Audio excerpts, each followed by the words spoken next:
الإسلامية. السلام عليكم ورحمة الله تعالى وبركاته.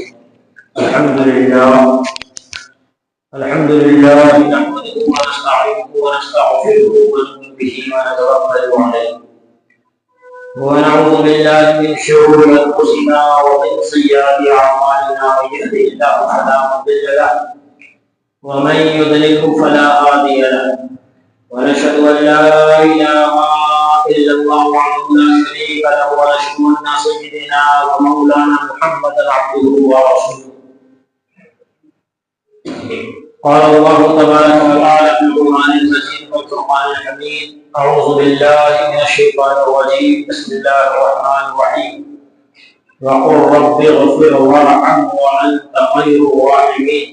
صدق الله مولانا العظيم وبلغنا رسوله النبي الأمين المعين المكين الكريم،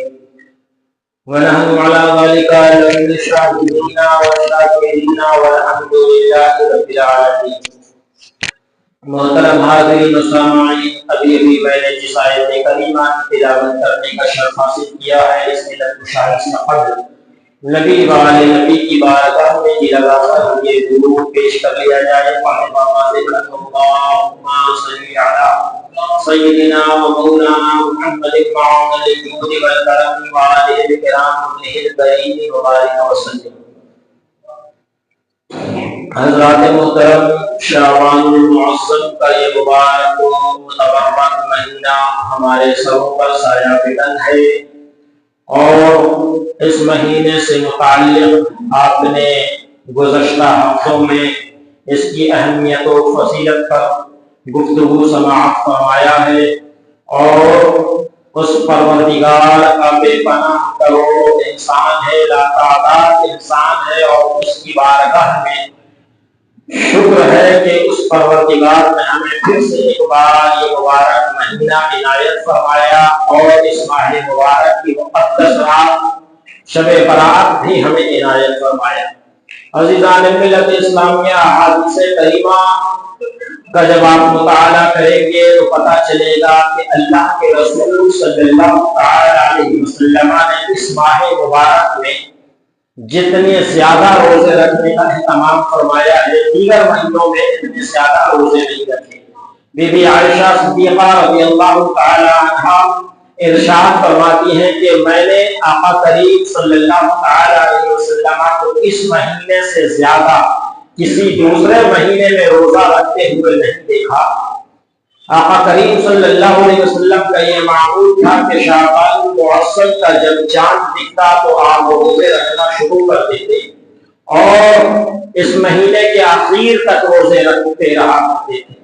تو اس سے پتہ چلا کہ ہمیں اور آپ کو بھی چاہیے کہ اللہ کے پیارے رسول صلی اللہ علیہ وسلم کی سنت کریمہ پر عمل کرتے ہوئے اس ماہ مبارک میں روزے کی کثرت کیا جائے.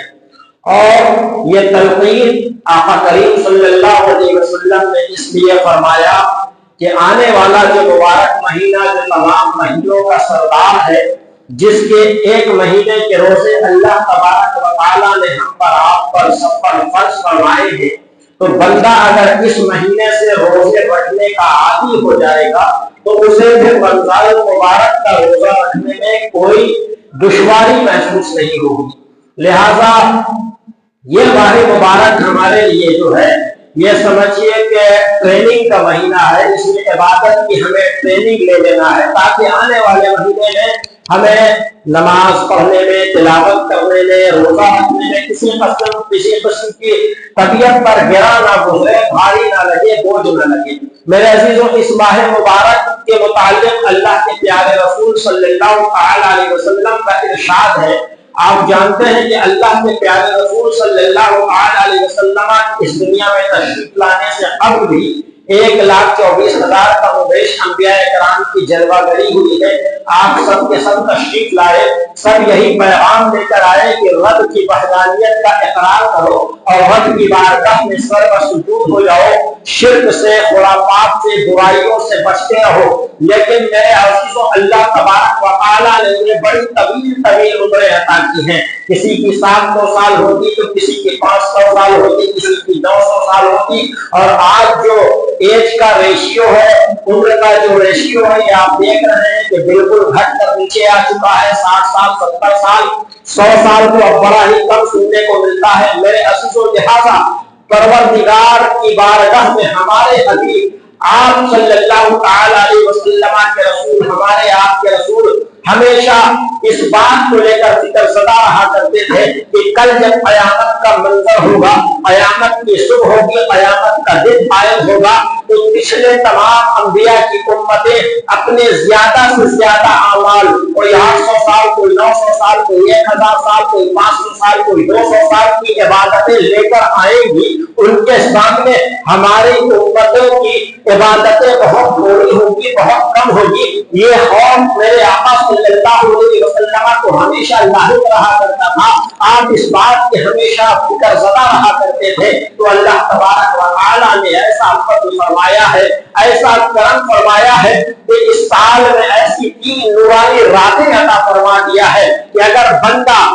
عمر کم ہے لیکن ان راتوں کا اہتمام کر لے، ان راتوں میں اگر وہ عبادت میں گزار دیتا ہے تو رب تبارک و تعالیٰ ان راتوں کی برکتوں سے اسے 1000 سال کی عبادتوں کا ثواب عنایت فرما دیا کرتا ہے۔ تو آقا کریم صلی اللہ علیہ وسلم کے نام پر قربان جائیے کہ میرے اور آپ کے آقا کریم صلی اللہ علیہ وسلم کس قدر اپنی امت کے لیے فکر زدہ ہیں۔ وہ چاہتے ہیں کہ کل جب رینکنگ میں دوسری امتیں آگے ہو، نمبرات میں دوسری امتیں آگے ہو، اور عبادت و ریاضت و صوم و صلاۃ میں دوسری امتیں آگے ہو، تو ہماری بھی امت کہیں سے پیچھے نہ رہ جائے۔ لہذا میرے عزیزوں، ہمیں رب تبارک و تعالیٰ نے عمر تو کم دی ہے، لیکن اس میں ایسے ایسے مواقع عنایت فرما دیا ہے، ایسے ایسے دن اور ایسی ایسی راتیں عنایت فرما دیا ہے کہ ہم اگر اس کا اہتمام کر لیتے ہیں تو پچھلی امتوں سے زیادہ ہمارے پاس، ہمارے اکاؤنٹ میں ثواب موجود رہے گا۔ میرے عزیزوں، اللہ کے پیارے رسول صلی اللہ علیہ وسلم سے قبل آنے والی جو عظیم ہستی حضرت موسیٰ علیہ السلام، جو مشہور و معروف پیغمبر ہے، مشہور و معروف نبی ہے، جنہیں بچہ بچہ جانتا ہے۔ آپ جانتے ہیں کہ اللہ تبارک و تعالیٰ نے ہر پیغمبر کو، ہر نبی کو، ہر پروفٹ صلی اللہ علیہ وسلم کو اس نے کسی نہ کسی معجزے سے نوازا ہے۔ تو موسیٰ علیہ السلام کو جو معجزہ عنایت فرمایا تھا اللہ تبارک و تعالیٰ نے، آپ کا وہ عصا جو چمتکاری عصا تھا، جو معجزاتی عصا تھا، جسے آپ زمین پر رکھتے تو اژدہا بن جاتا تھا، جسے آپ سوکھے پتھر پر مار دیتے تو فن فجرت من حسنتا عشرۃ عینا، 12 چشمے پانی کے پھوٹ پڑتے تھے۔ میرے عزیزوں، وہی موسیٰ علیہ السلام جب فرعون کے دربار میں آپ کو طلب کیا گیا کہ آپ اللہ کے رسول، آپ اللہ تبارک و تعالیٰ کی جانب ہمارے رعایا کو میری جانب سے بھٹکاتے ہیں اور اللہ کی طرف بلاتے ہیں۔ آپ جانتے ہیں کہ فرعون نے خدائی کا دعویٰ کیا ہوا تھا، وہ چاہتا تھا کہ ہر کوئی اس کو سجدہ کرے، لیکن پروردگار نے موسیٰ علیہ السلام کا انتخاب فرمایا ہوا تھا۔ موسیٰ علیہ السلام لوگوں کو دعوت دیتے، لوگوں کو تبلیغ کرتے، لوگوں کو رب وحدہ لا شریک کے واحد ہونے اور یکتا ہونے کی دلیلیں پیش کرتے، انہیں یہ بتاتے کہ اگر یہ پیشانی تمہیں ملی ہے، یہ سر تمہیں ملا ہے، تو کسی دنیا دار کے آگے نہیں بلکہ پروردگار کے آگے جھکانے کا ملا ہے، جھکانے کے لیے ملی ہے۔ لہذا اے لوگوں، تم اس فرعون کے مکر و فریب میں نہ آؤ، بلکہ اس پروردگار کی بارگاہ میں آ جاؤ جو کل کائنات کا خالق ہے، جو کل کائنات کا مالک ہے۔ حضرت موسیٰ علیہ السلام کی جب یہ دعوت و تبلیغ کا سلسلہ جاری ہوا، یہ بات فرعون کے محل تک بھی پہنچ گئی۔ فرعون کے سپاہیوں نے حضرت موسیٰ علیہ السلام کو پکڑ کر جکڑ کر فرعون کے دربار میں لا کر پیش کیا۔ حضرت موسیٰ علیہ السلام کھڑے ہیں، فرعون سے سوال و جواب چل رہا ہے۔ آپ جانتے ہیں کہ فرعون کے پاس باہمی طاقتیں بھی تھی، کچھ ایسے لوگ بھی تھے جو جادو اور سحر میں ماہر تھے انہوں نے آنے واحد میں اشارہ کیا. ان کے جتنے بھی سپہ سالار موجود تھے جو جادوگر تھے جو فرعون کی طرف سے حضرت موسیٰ علیہ السلام کو قائل کرنا چاہتے تھے کہ فرعون کی خدائی کو مان لو, اس لیے وہ اپنی جادوگری کا زور دکھا کر پورے حضرت موسیٰ علیہ السلام کو کمزور کرنا چاہ رہے تھے. لیکن میرے عزیزوں اللہ تبارک و تعالیٰ کا خاص فضل ہوتا ہے, جو نبی ہوتا ہے وہ پورا با اختیار ہوا کرتا ہے, پاورفل ہوا کرتا ہے. اللہ تبارک و تعالیٰ کی جانب سے حکم آ گیا, اے موسیٰ گھبرانے کی بات نہیں ہے, یہ ایک نہیں دو نہیں 1000 بھی آ جائیں گے تو تمہیں زیر نہیں کر پائیں گے,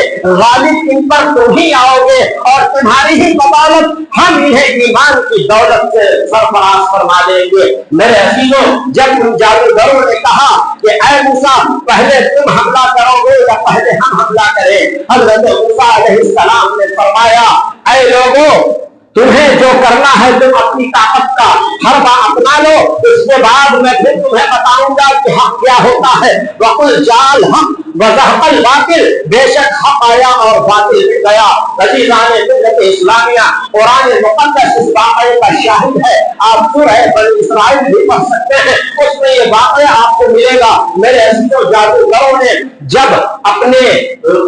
جادو سے تمام کے تمام اسلحے تیار کر دیے جو حضرت موسیٰ علیہ السلام کی جانب جانے لگے. موسیٰ علیہ السلام کو نقصان پہنچانے کے لیے بظاہر وہ آگے بڑھ رہے تھے, ادھر اللہ تبارک و تعالیٰ کی جانب سے موسیٰ علیہ السلام کو حکم ہوتا ہے اے موسیٰ دیکھ جا رہے ہو اپنے عصا کو زمین پر رکھ دو. حضرت موسیٰ علیہ السلام نے جو ہی اس عصا کو زمین پر رکھا ہے تو حضرت موسیٰ علیہ السلام کا وہ عصا اب وہ عصا نہ رہا, وہ اسٹیک نہ رہی, وہ چھڑی نہ رہی, بلکہ وہ لہیب و شدید بڑا اژدہا بن گیا. اور وہ بڑا اژدہا بننے کے بعد سارے کے سارے اژدہوں کو وہ نکل گیا. جب جادوگروں نے یہ کمال دیکھا, یہ معجزہ دیکھا, یہ قدرت الہی کا نظارہ کیا تو وہ سارے کے سارے اپنے گناہوں پر اپنی غلطیوں پر نادم ہوئے اور تائب ہو گئے. فرعون سے کہا کہ اے فرعون تم غلط ہو, یہ اللہ کا سچا رسول ہے, یہ اللہ کا سچا نبی ہے,